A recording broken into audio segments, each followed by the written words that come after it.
பொதுமக்களின் ஒத்துழைப்பு அவசியம் என தாம்பரம் மாநகராட்சி காவல் ஆணையாளர் அமல்ராஜ் பேட்டியளித்துள்ளார். சென்னை அடுத்த குரோம்பேட்டை காவல் நிலைய எல்லைக்குட்பட்ட பகுதிகளில் பொது இடங்களில் நடைபெறும் குற்றங்களை கண்காணிப்பதற்காக அமைக்கப்பட்டுள்ள 75 சிசிடிவி கேமராக்களின் பயன்பாட்டினை தாம்பரம் மாநகர காவல் ஆணையாளர் அமல்ராஜ் துவக்கி வைத்தார். பின்னர் பேட்டியளித்த அவர், குற்றங்களை தடுக்க பொதுமக்களின் ஒத்துழைப்பு அவசியம் என்றும், தாம்பரம் மாநகர காவல் ஆணையரகத்தின் புதிய அலுவலகம் திறக்கப்பட்டதும் தாம்பரம் மாநகராட்சியின் அனைத்து சிசிடிவி கேமராக்களும் ஒருங்கிணைந்து கண்காணிக்கப்படும் என்றார். மேலும் கிளாம்பாக்கத்தில் புதிய காவல் நிலையம் கட்டி முடித்த பிறகு பிரத்யேக பகுப்பாய்வு மென்பொருள் மூலம் அனைத்து சிசிடிவி பதிவுகளும் கண்காணிக்கப்படும் என்றும் தெரிவித்தார். பொதுமக்கள் எல்லோரும் இணைந்து செயல்பட்டால் குற்றங்களை தடுக்க முடியும் என்பதற்கு இது ஒரு மிக முக்கியமான எடுத்துக்காட்டு. எல்லோரும் இணைந்தால் குற்றவாளிகள் எங்குமே குற்றம் செய்ய முடியாத சூழ்நிலையை நாம் ஏற்படுத்த முடியும். ஏற்கனவே மெப்ஸ் ஜங்ஷனில் சிசிடிவி கேமராக்கள் நிறுவியுள்ளோம். அதேபோல் பல்வேறு இடங்களில் தாம்பரம் ரயில்வே ஸ்டேஷனு அருகாமையில் ஜெயச்சந்திரா டெக்ஸ்டைல்ஸ் அவர்கள் இணைந்து ஏசி பஸ் ஷெல்டர் வைத்திருக்கிறார்கள் பொதுமக்களுக்கு உதவுவதாக. அதேபோல் காவேரி மருத்துவமனை காவேரி அருகில் கூட ஏசி பஸ் ஷெல்டர் பொதுமக்களுக்கு பயன்படும் வகையில் அமைக்கப்பட்டுள்ளது. இந்த மாதிரி பல இடங்களில் பொதுமக்களுக்கு உதவும் வகையில் எல்லோரும் பல்வேறு நிறுவனத்தினர் இணைந்து செயல்படும் பொழுது நகரில் குற்றங்கள் குறையும். ஒருவேளை குற்றம் நடந்துவிட்டால் அந்த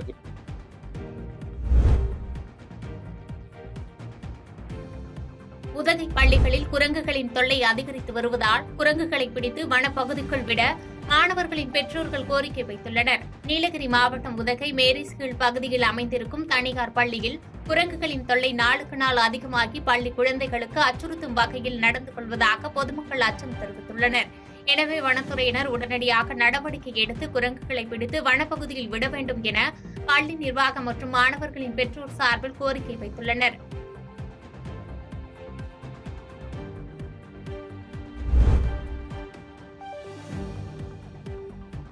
காட்பாடியில் ரயில்வே சுரங்கப்பாதையில் மழைநீர் தேங்கியுள்ளதால் மழைநீரை அப்புறப்படுத்த அப்பகுதி மக்கள் கோரிக்கை வைத்துள்ளனர். வேலூர் மாவட்டம் காட்பாடி அடுத்த பெரியபட்டறை பகுதியில் பொதுமக்கள் தண்டவாளத்தின் மீது கடந்து செல்லாமல் இருக்க அங்கு ரயில்வே சுரங்கப்பாலம் அமைக்கப்பட்டுள்ளது. இதில் பொதுமக்கள் நாள்தோறும் கடந்து செல்கின்றனர். இந்த நிலையில் கடந்த சில நாட்களாக பெய்த கனமழை காரணமாக பெரியபட்டறை அருகில் உள்ள ரயில்வே சுரங்கப்பாதையில் சுமார் 3 அடி உயரத்திற்கு தண்ணீர் தேங்கி நிற்பதால் பொதுமக்கள் சென்று வர முடியாத அவல நிலை உருவாகியுள்ளது. எனவே பொதுமக்களின் நலனை கருதி மாநகராட்சி நிர்வாகம் தேங்கியுள்ள தண்ணீரை உடனடியாக அப்புறப்படுத்தி உரிய நடவடிக்கை எடுக்க வேண்டும் என பொதுமக்கள் கோரிக்கை வைத்துள்ளனர்.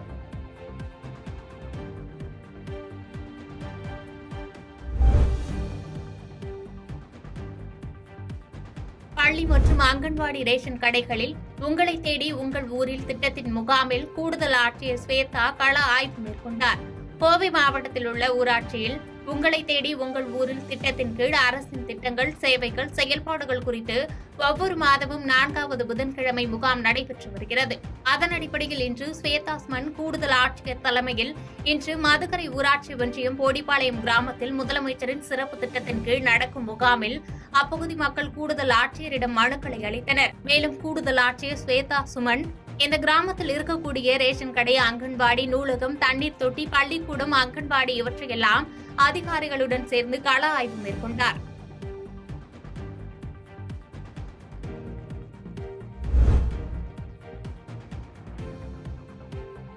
தேவாரம் சுற்றுவட்டார பகுதியில் கத்தரிக்காய் விலை சரிவால் விவசாயிகள் வேதனை அடைந்துள்ளனர். தேனி மாவட்டம் தேவாரம் அருகே உள்ள மரவுப்பட்டி பகுதியில் சுமார் 2 ஏக்கர் பரப்பில் கத்தரிக்காய் சாகுபடி செய்து வருகின்றனர். இந்நிலையில் கத்தரிக்காய் செடியிலேயே பிஞ்சில் பழுத்து உதிர்வதால் தங்களுக்கு நஷ்டம் ஏற்பட்டுள்ளதாக விவசாயிகள் வேதனை தெரிவித்துள்ளனர். மேலும் விவசாய பணியை மென்மேலும் வளர்க்க தங்களை ஊக்குவிக்கும் வகையில் தமிழக அரசு தங்களை போன்ற விவசாயிகளுக்கு விவசாய பொருட்களுக்கு ஆதார விலை நிர்ணயம் செய்து கொடுத்தால் நன்றாக இருக்கும் என்று தெரிவித்துள்ளனர்.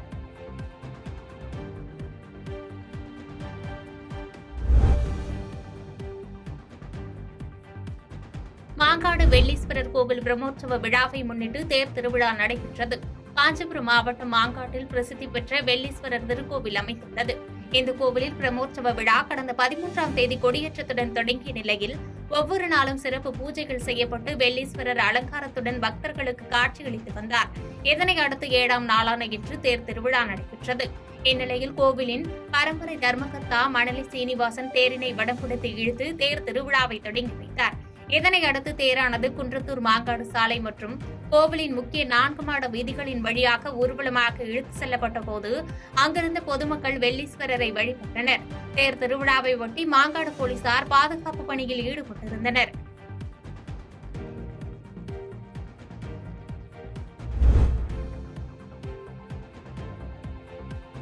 குமரி மாவட்டத்தில் ஆறுகளில் ஏற்பட்ட வெள்ளப்பெருக்கு குறைந்துள்ளதால் முக்கிய சுற்றுலா மையங்களுக்கு இன்று முதல் சுற்றுலா பயணிகள் செல்ல வனத்துறையினர் அனுமதித்துள்ளனர். கன்னியாகுமரி மாவட்டத்தில் தென்மேற்கு பருவமழையின் தாக்கம் அதிகமாக இருந்ததால் ஆறுகளில் ஏற்பட்ட வெள்ளப்பெருக்கின் காரணமாக முக்கிய சுற்றுலா மையங்களுக்கு செல்ல சுற்றுலா பயணிகளுக்கு வனத்துறையினர் தடை விதித்திருந்தனர். இந்நிலையில் தற்போது தென்மேற்கு பருவமழை மிதமாக பெய்து வருவதால் ஆறுகளில் ஏற்பட்ட வெள்ளப்பெருக்கு குறைந்துள்ளது. இதனையடுத்து முக்கிய சுற்றுலா மையமான காளிகேசம், குற்றியாறு, இரட்டை அருவி போன்ற இடங்களுக்கு செல்ல சுற்றுலா பயணிகளுக்கு வனத்துறை அனுமதி அளித்துள்ளது. இதனால் சுற்றுலா பயணிகள் மகிழ்ச்சி அடைந்துள்ளனர். பாதகம் செய்பவரை கண்டால் நாம் பயங்கொள்ளலாகாது பாப்பா, மோதி மிதித்து விடு பாப்பா, அவர் முகத்தில் உமிழ்ந்து விடு பாப்பா. அண்மை செய்திகளை உடனுக்குடன் தெரிந்து கொள்ள இணைந்திருங்கள் இயம்நாடு.